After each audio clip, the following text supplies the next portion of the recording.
ચોથો વિવેક આપ્યો, સર્વત્ર તસ્ય સર્વમિહિ સર્વ સામર્થ્યમેવ ચ. બધે બધું જ એનું જ છે અને બધું જ આપવાનું સામર્થ્ય એની પાસે છે. આ મનમાં હંમેશા ભરોસો રાખો, આ જે કાંઈ છે એ બધું એનું છે. અને સીધી જ વાત છે ને, 25 પૈસા લઈને પણ માણસ પેદા થાય છે. માણસ શું લઈને પેદા થાય છે? ખાલી અહીંયા મળેલી વસ્તુઓને પોતાનો હક જમાવવામાં જ આખી જિંદગી ખતમ કરી દે છે. પણ પછી લઈ જવાની કોઈ વ્યવસ્થા નથી. અને કદાચ વ્યવસ્થા હોત તો આમાંથી કેટલા લોકો જે મૂકી જાય. આ તો વ્યવસ્થા નથી એટલે ઘરના લોકો પર આપણે ઉપકાર જતાવીને કહીએ તમારા માટે આટલું આટલું મૂકી જવાનું છું, તો દીકરાઓ કે લઈ જાઓ ને ભેગું. અમે ક્યાં ના પાડી? અને એમાંય જો એકાદ બેંકની બ્રાન્ચ જો વૈકુંઠમાં ખુલી જાય અને ટ્રાન્સફરની વ્યવસ્થા થઈ જાય તો કોઈ મૂકી જાય? એક વસ્તુ યાદ રાખો, જો ઘરના બધા લોકો સમજદાર છે, હોશિયાર છે, તો કમાઈ જ લેવાના છે. અને બધા નાદાન અને બગડેલા છે તો ગુમાવી જ દેવાના છે. અને એટલા માટે મૂકી ગયા એના માટે કર્મના સિદ્ધાંતમાં કાંઈ લખ્યું નથી. ગીતાજીમાં કર્મના સિદ્ધાંતમાં કંઈ લખ્યું કે આટલી એફડી મૂકી ગયા તો તમને આટલું પુણ્ય મળે ને આવતા જન્મમાં મોકલે? એ તમારું હતું જ નહીં, એ જેના ભાગ્યનું હતું એને મળી ગયું. આપણું કયું? જે આપણા હાથે જેનો ઉપયોગ કરી ગયા. જે તમે ખર્ચી ગયા એ તમારું. અને એટલા માટે અહીંયાનું બધું આવતા જન્મમાં લઈ જવાની કોઈ વ્યવસ્થા નથી. પણ મારી પાસે ઉપાય છે કે અહીંયા બધું ભેગું કરેલું સુખ આવતા જન્મમાં લઈ જવું. બોલો તમારે બધા, તમને રસ્તો બતાવો. તમારા સુખને પુણ્યમાં કન્વર્ટ કરી નાખો તો આવતા જન્મમાં તમને સુખ પાછું મળશે. જેમ અહીંયા અમેરિકાથી આવ્યા હો તો એમને લઈ જવા તો અહીંયાથી ડોલર કન્વર્ટ કરીને લઈ જાય તો તે વાપરવા કામ લાગે, રૂપિયા કોઈ લે નહીં. એમ આવતા જન્મમાં આ બધું જ સુખ લઈ જવું હોય તો આ સુખને પુણ્યમાં કન્વર્ટ કરો તો આ બધું જ સુખ ભેગું આવે. હવે સમજી ગયા ને શું કરવાનું? મહેનતથી સુખ ભેગું કરવાનું અને સમજથી સુખને પુણ્યમાં કન્વર્ટ કરવાનું. ભેગું થયેલું પુણ્ય શાસ્ત્ર એમ કહે છે કે જેમ લાખો ગાયો હોય પણ વાછરડાને છોડો તો પોતાની માને ગોતી લે, એમ આપણા કરેલા કર્મો કરોડોમાં આપણને ગોતીને આપણા સુધી પહોંચી જાય છે. એટલા માટે પુણ્યને ભેગા કરતા જાઓ. મહાપ્રભુજી કહે છે આ બધે બધું જ એનું છે. આ કોઈ પણ સંસારની મારી પાસે આવેલી વસ્તુ ઉપર મારો અધિકાર નથી. મારો અધિકાર કેટલો છે?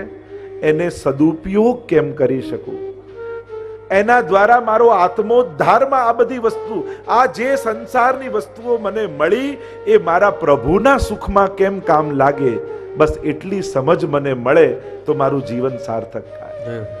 સાધારણ વ્યક્તિને ભોગવતા આવડે છે, વિશેષ સમજદાર વ્યક્તિને ઉપયોગ કરતા આવડે છે, પણ વૈષ્ણવને વિનિયોગ કરતા આવડે છે કે જે મળ્યું એનું ભગવત સુખાર્થ વિનિયોગ કેમ કરી લઉં. આ થકી આ સંસારની વસ્તુઓ પતન કરનારી છે, પાડનારી છે, બંધન કરનારી છે, પણ એને જો પ્રભુના સુખમાં ઉપયોગ કરું તો મારા પ્રભુની પ્રસન્નતાનું કારણ બની જાય અને મારા જીવનની વૈષ્ણવી જીવનની સફળતા મને થઈ જાય. તો આમ ચોથો વિવેક બતાવીને પાંચમો વિવેક કહ્યો મહાપ્રભુજીએ, અભિમાનશ્ચ સંત્યાજ્ય. વૈષ્ણવે શરણાગત જીવે અભિમાનનો ત્યાગ કરવો એ વૈષ્ણવનો પાંચમો વિવેક છે. કોઈ પણ પ્રકારનો મદ જીવનમાં નહીં રાખો. આપણે ત્યાં તો કહ્યું સંસારિક વસ્તુનો તો નહીં જ, કારણ કે એમાં તો કોઈ અભિમાન કરવા જેવું છે જ નહીં. પણ ધર્મ કરવાનો પણ અહંકાર નહીં, એનાથી ઉપર સેવા કરવાનો પણ અહંકાર નહીં. ત્રણ પ્રકારના મદ જોવા મળે. ભૌતિક મદ, જે મેળવ્યું છે એનો અહંકાર. તમારું હતું નહીં, તમારી પાસે આવ્યું, તમે નહીં રહો તો એ જ બીજા લઈ જશે. તો જે તમારું જ નથી, તારું કશું ન હોય તો છોડીને આવતું, અને તારું બધું જ હોય તો છોડી બતાવતું. તારું કશું ન હોય તો છોડીને આવ. આ તારું કઈ નથી તો છોડ.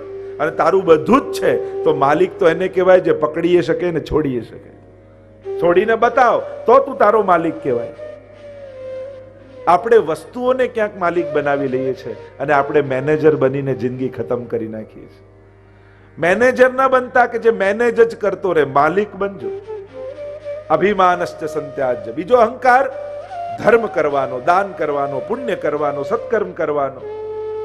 હું સારો છું પોતાના ગુણ ધારણ કર્યા હોય એનો અહંકાર આવી જાય. અને દરેકને એમ લાગે ને કે મારા જેવું સારું કોણ. ગુણ દરેકને, અને જેને ગુણ છે એને જ અહંકારની સંભાવનાઓ છે. જેની અંદર કોઈ ગુણ જ નથી એને અહંકાર શું આવવાનો? તમે સારું ગાતા હો તો ગાવાનો અહંકાર આવે ને. સ્વરના ઠેકાણા ના હોય તો ગાવાનો અહંકાર આવે? ગુણ જ સંભાવનાઓ છે અહંકાર માટે. અને એટલા માટે ગુણવાન વ્યક્તિએ વધારે સાવધાન રહેવું. જેની અંદર કોઈ વિશેષતા ભગવાને આપી છે એ વિશેષતાઓનો પ્રભુમાં વિનિયોગ કરીને દીનતા પ્રાપ્ત કરવી, ઉદ્ધારનો માર્ગ કરવો. પણ ગુણ મારા છે અને આ મારી વિશેષતા છે એમ જો વિચારશો તો ગુણ જ તમને પાડી દેશે. અને એટલા માટે આ ગુણ ઠાકોરજીની પ્રસન્નતા માટે મને ઠાકોરજી આપ્યા છે. એવું ભગવત બુદ્ધિ રાખશો તો ગુણ ઉદ્ધારના કારણ બનશે, નહીં તો આપણા પતનના કારણ થઈ જશે. ત્રીજો અહંકાર જે આદિદૈવિક, જે સેવાનો આવે, સત્સંગનો આવે, હું આટલા પાઠ કરી શકું છું, હું આટલી માળા ફેરવી શકું છું, એનો પણ એક અજ્ઞાત અહંકાર આવે. અને એટલે પુષ્ટિ માર્ગમાં તો એમ કહેવાય કે હું સેવા કરું છું એમ નથી કહેતા, ઠાકોરજી કૃપા કરીને સેવા અંગીકાર કરે છે. પ્રભુએ આટલી સેવા મારી લીધી, પ્રભુએ મારા પર કૃપા કરી, મેં સત્કર્મ કર્યું એમ નહીં, પ્રભુએ આટલા લાખો લોકોમાંથી પુણ્ય કરવા માટે મને પસંદ કર્યો, એ ઠાકોરજીનો મારા ઉપર ઉપકાર છે. આ ભાવ રાખો. હાથ તો બધાને આપ્યા હતા, પણ ઠાકોરજીએ મારા હાથને પુણ્યો માટે પસંદ કર્યા. ધન બધાને આપ્યું હતું, પણ ઠાકોરજીએ પોતાનું કાર્ય કરાવવા માટે મારા ખિસ્સામાં હાથ નાખ્યો. આ ઠાકોરજીનો ઉપકાર છે મારા ઉપર. આંખ બધાને આપેલી, પણ મારી આંખને દર્શન ઠાકોરજી આપ્યા. આ ઠાકોરજીનો મારા ઉપર ઉપકાર છે. ત્યારે આંખની વિશેષતા નહીં જોવી, ઠાકોરજીની કૃપા જોવી કે પ્રભુએ આના માટે મને પસંદ કરે. આ સમજ છે ભક્તની. તો અભિમાનશ્ચ સંત્યાજ્ય.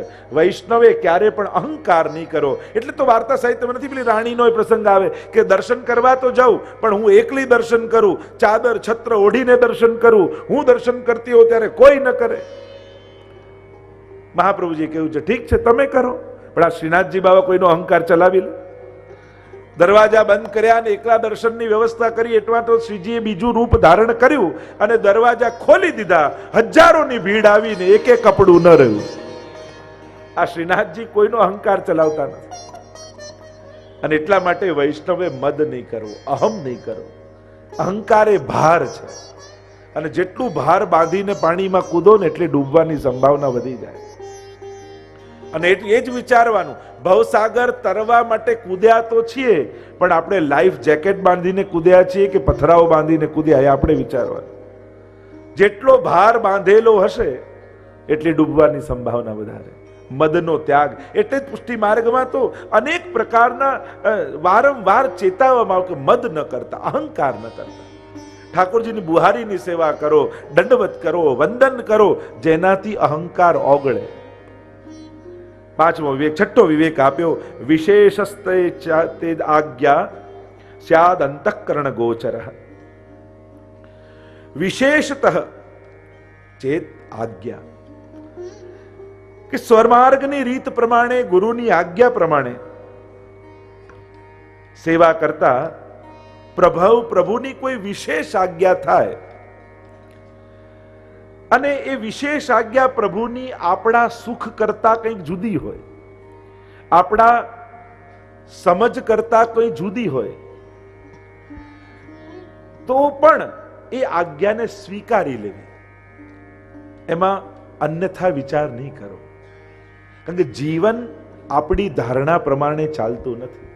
જો ઘણીવાર ઠાકોરજી કોઈ આજ્ઞા કરે, કોઈ પ્રેરણા કરે, ગુરુ કોઈ આજ્ઞા કરે અને આપણી સમજથી વિપરીત હોય કે આવું મને કેમ કહ્યું, આ રીતે ઠાકોરજીએ કેમ કર્યું? મેં તો આવા બધા પ્લાન કરી રાખ્યા હતા, મેં તો આવું બધું ગોઠવી રાખ્યું હતું, મારે તો આવું કરવું હતું, અને ઠાકોરજી મારી જોડે આમ કેમ કરી દીધું?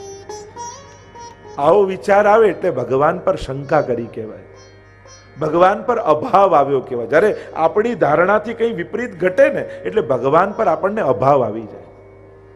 લો, આટલી 1 વર્ષથી હું બધી વ્યવસ્થા કરતો હતો ને આવું પ્લાનિંગ હતું ને ઠાકોરજી આવું કરી નાખ્યું. મહાપ્રભુજી કહે પણ એમાં પણ ઠાકોરજીની કૃપા જ જોવી.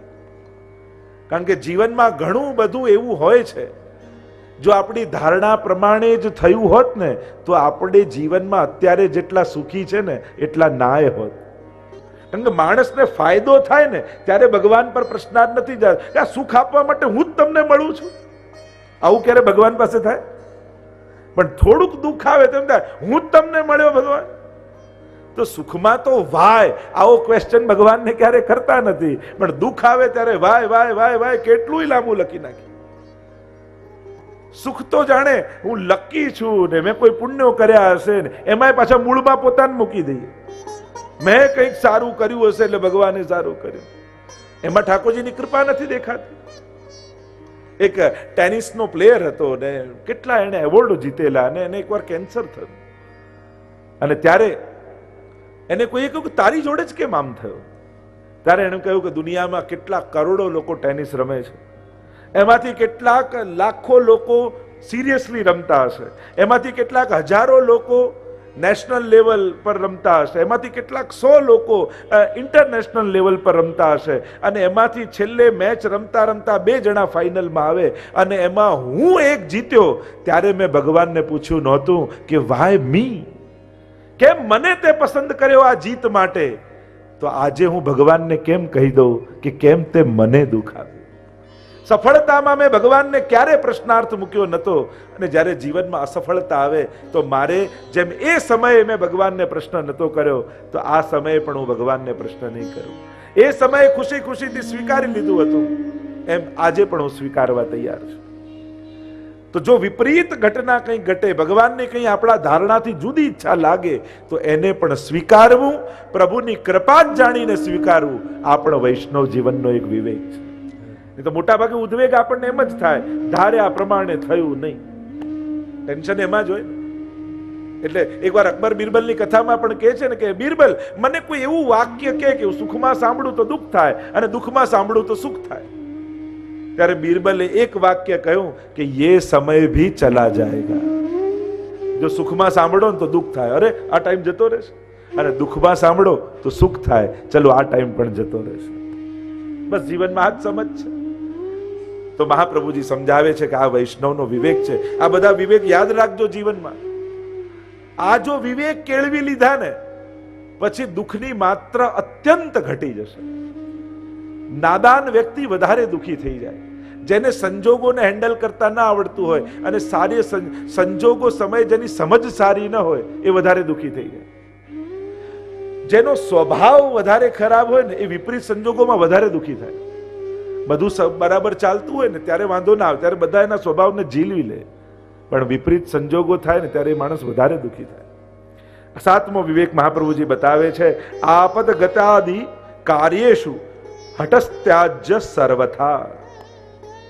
મહાપ્રભુજી આજ્ઞા કરે છે 7મો વિવેક કે આપત્તિ આવે ત્યારે વૈષ્ણવે ચલાવી લેતા શીખવું. કોઈ પણ પ્રકારની ખોટી હઠ મનમાં નહીં રાખે. વિપત્તિનો સમય આવે ત્યારે જે થઈ રહ્યું છે એને સ્વીકારતા જાઓ, જે મળે છે એને અપનાવતા જાઓ, પણ કોઈ પણ વસ્તુનો હઠાગ્રહ કે દુરાગ્રહ, મહાપ્રભુજી અહીંયા વિવેક ધૈર્યાશ્રમ એક વસ્તુ પર વધારે ફોકસ કરે છે, કોઈ પણ વસ્તુનો અત્યાગ્રહ કે હઠાગ્રહ જીવનમાં ન રાખો. કારણ કે જે પણ વ્યક્તિ, અને ત્યાં સુધી લઈ જાય છે મહાપ્રભુજી કે દુઃખ ભોગવવાનો નહીં, કે દુઃખ આવે તો સહન કરી લેવું, તો આગળ એ બી કહે છે કે દુઃખનો ઉપાય મળે તો કરી લેવા, એવું નહીં કે સહન જ કરો. કોઈ પણ વસ્તુનો હઠાગ્રહ જીવનમાં, અને એ પણ સંકટના સમયે તો બિલકુલ નહીં. એ સમયે ધૈર્ય રાખો, વિવેક જીવનમાં રાખો. જ્યારે સમજ બંધ થઈ જાય, પુરુષાર્થ સાથ ના આપે, ભાગ્ય સાથ ના આપે, ત્યારે જો માણસની સમજ સારી હોય ને તો દુઃખ ઓછું અનુભવ થાય. પણ જો એ સમયે સમજ પણ સાથ નહીં આપે ને તો દુઃખના પહાડો તૂટી પડે માણસ પર. ઘણા વ્યક્તિઓને જોઈએ અને ઘણાને મેં એવા જોયા છે, એટલી બધી એને જીવનમાં તકલીફો આવે પણ એની સમજ એવી હોય ને, ના ઠાકોરજી બધું સારું કરે. એને કોઈના આશ્વાસનની પણ જરૂર ન હોય, એની સમજ જ પૂરતી હોય. અને ઘણા એવા હોય કે થોડુંક દુઃખ આવે પણ સમજ એવી નાદાની હોય કે એ જ દુઃખને પોતાના હાથે મોટું કરી લે. મહાપ્રભુજી આજ્ઞા કરે કે હઠાગ્ર નહીં કરો.